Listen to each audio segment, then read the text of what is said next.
tugatera tumeze nk'amadubu. Afande we ibyo byarabaye, icyabaye ni ukutaruhari.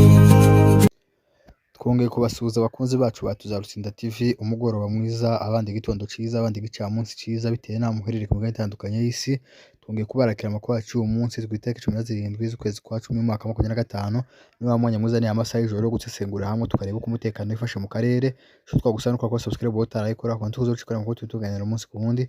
Ubu dushimye mwese mwakoze subscribe, muraba gaciro, muraba ingenzi kuko mukomeje kugaragaza uruhare rwinshi mu kudushigikira. Rero inkozi neza mu tuza kurambura turi mu Murenge, turi ku mutekano wifashe musozi miremire y'Umurenge. Hanyuma tuza kwitira mu gihugu cy'u Burundi ahavugwa yuko President Neva Evariste Ndayishimiye akomeje kongera imitwe yose ishaka guhungabanya umutekano w'u Rwanda, kubongera ingabo ndetse no gukomeza kubaha ubushobozi. Andi makuru tuza gukomozaho ni ku bantu bapfuye bagiye kugandarira aho zari umunyepolitiki wo mu gihugu cya Kenya Raila Amolo Odinga. Hano makuru tuza kuganiraho turaza kugenda twihutisha muze kuba natwe murakoze.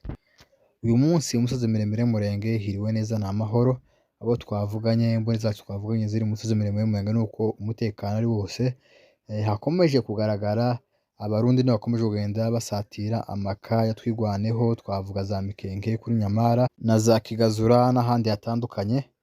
Ku munsi w'ejo niho hagaragaye inzandiko z'umunyamurenge wa Kagara ukorana n'intera hamwe, ukorana n'abarundi, ukorana n'ino mitwe yose ishakisha guhungabanya umutekano w'abaturage b'umusozi miremire y'Umurenge. Hatuye abanyamurenge witwa Munigantama, iyo zina ryamenyekanye ku mbuga nkoranyambaga, yagiye akora n'ubundi akangurira abantu kwanga twigwaneho. Rero ku munsi w'ejo inzandiko yasohoye yavuze yuko ari iraza Kigazura kandi ko akangurira twigwaneho kwikura mu Mikenke nta sasu ryavuga, kubera ko ngo bafite kuhafata, bafite imbaraga, yizeye imbaraga za leta y'u Burundi na zirantera hamwe bari kumwe ashoreye.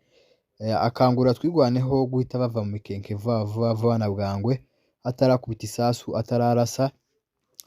Ukibaza uyu mugabo w'umunyamurenge ushakisha kurimbura bene wabo, ushakisha kurimbura ababyeyi be batuye umusozi miremire y'Umurenge, ukibaza impamvu yahagurukanye uyu mugambi mubi ukawubura, aho abwira abanyamurenge ngo bave iwabo ngo hanyuma abarundi aribo baza kuhacungira umutekano. Aho abwira twigwaneho abasore bahagurukanye intwaro zo gucunga ababyeyi babo ngo bave mu babyeyi babo hanyuma ashiremo interahamwe arizo zibacungira umutekano. Ico ni ikintu kibabaje kandi giteye ubwoba, aho uyu munyamurenge yaje yavuze yuko afite kuzasiga ibimenyetso mu isi byo kurimbura bene wabo. Ibi ni byo bimenyetso sasa ashaka gusiga, aho hayabwira abanyamurenge ngo bave mu mihana yabo ngo abarundi na FDL aribo bahinjira. Ariko twamwibutsa yuko Mikenke yafashwe na Munigantama muri Leta Zunze Ubumwe za Amerika. Mikenke yafashwe Munigantama kiriya yari yarahungiye akiri impunzi. Rero uyu munsi ntiyoza ngo aje kubwira twigwane ngo ziva aho ziri, aho zafashe zihameneye amaraso, ngo hanyuma ngo hasige intera hamwe ahashira abarundi ngo bamwumvire.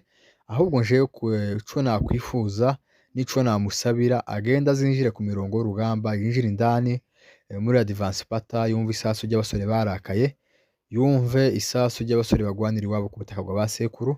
Hariya nta murundi uzigera uhatura, azaza ahungabanya umutekano kuko n'udasanzwe ahungabanya hamwe na zirantera hamwe busafatikanyije, ariko nta munsi Burundi azafata Mikenke kuko Mikenke abasore bayifashe kandi ntabwo bafite kubisubiramo ngo babe bayivamo. Rero ibyo Munigantama yibwira n'ibyo atekereza bizamupfana nimba ari faranga yariye bamutamitse. Iyo leta y'u Burundi niyo leta ya Kongo havuga ngo ngo twigwane ngo zive mu Mikenke ngo hanyuma ngo haje ngo leta y'u Burundi ngo na leta ya Kongo ngo bahacungira umutekano za FDL. Ibyo zose no kwibesha, ntazi abo hayabwira, tazi amadubu, nagende azinjira indani mu rugamba nawe iyo sasa azaryumva ry'abasore barakaye. Munigantama murabizi yuko akenshi yagiye ku mbuga nkoranyambaga avuga yuko twigwaneho batoteje ababyeyi, twigwaneho bica ababyeyi, yuko ababyeyi babaye hariya mu itotezwa rya twigwaneho n'ubundi. Rero kuri ubu ngubu akaba amaze kubona yuko bizamupfanye, ahariho twigwaneho hari amahoro, ababyeyi baguwe neza. Muzumva babivuga bonyine ku ma YouTube iyo abanyamakuru babatembereye bakabasura, bavuga yuko bagenda ijoro n'amanywa ntaco bikanga yuko abana babarindiye umutekano.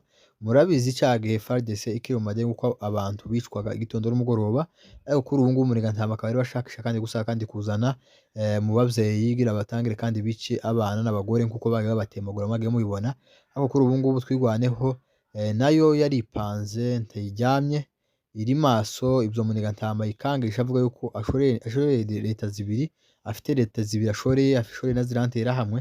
Ivyo vyose ni ukwibesha, ntaco Umunigantama azageraho, nakomeze umugambi we ariko bizamupfana kandi nawe natareba neza hariya ntazahava buhoro, azaramuka atishwe n'ubundi na twirwaneho azicwa na ziriya nterahamwe bari kumwe, kuko bariya ntibagira umwira, uza uramuka ubakoreye ejo bakaguhinduka.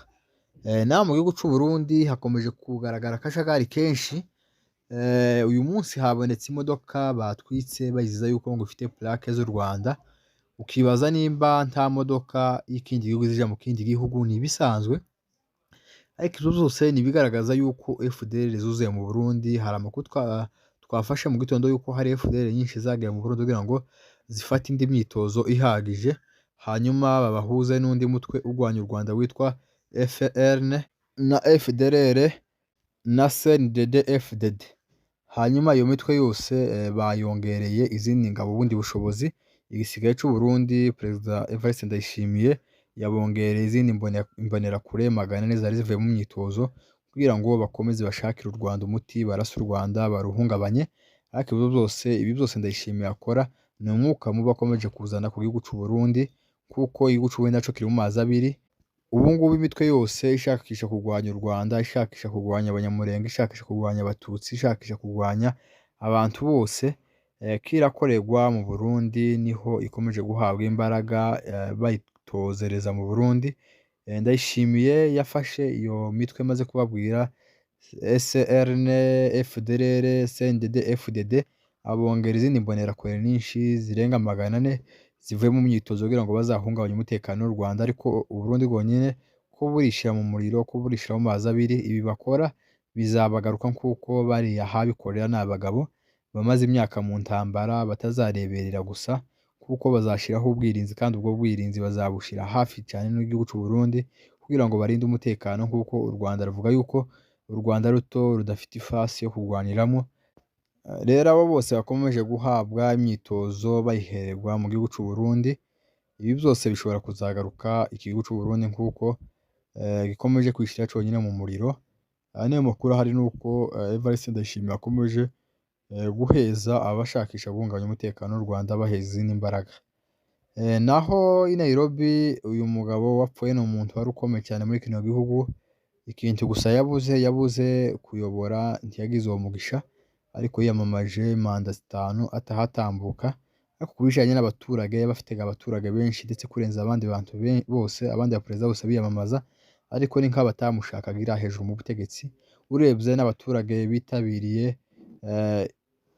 kumugandarira ni benshi, miliyoni na miliyoni. Ku munsi w'ejo ho bashakisha ndetse no kwana manda ariko bakaza kubarasa, haje kugwa abantu 2 abandi benshi barakomereka. Urumva ni umugabo wari ukunzwe cyane, ndetse igihe ca Perezida Moi yaratangije gukuraho ibintu bijanye na demokarasi, agakenera gusa ngo hagumeho icamba ciwe ca CAN, hanyuma ibindi vyama byose abikureho bishakisha kumurwanya. Kandi iki gihugu ni igihugu carazwe demokarasi, niko ko navuga. Abagitangiriye abakiyoboye ba mbere bavuze yuko igihugu kigomba kuba ica demokarasi, umuturage wese azaza avuga ibyo ashaka, akora ibyo ashaka. Ariko Perezida Moi yarashakishe guhindura katiba, hanyuma uvuze wese azaza atabwa muri yombi.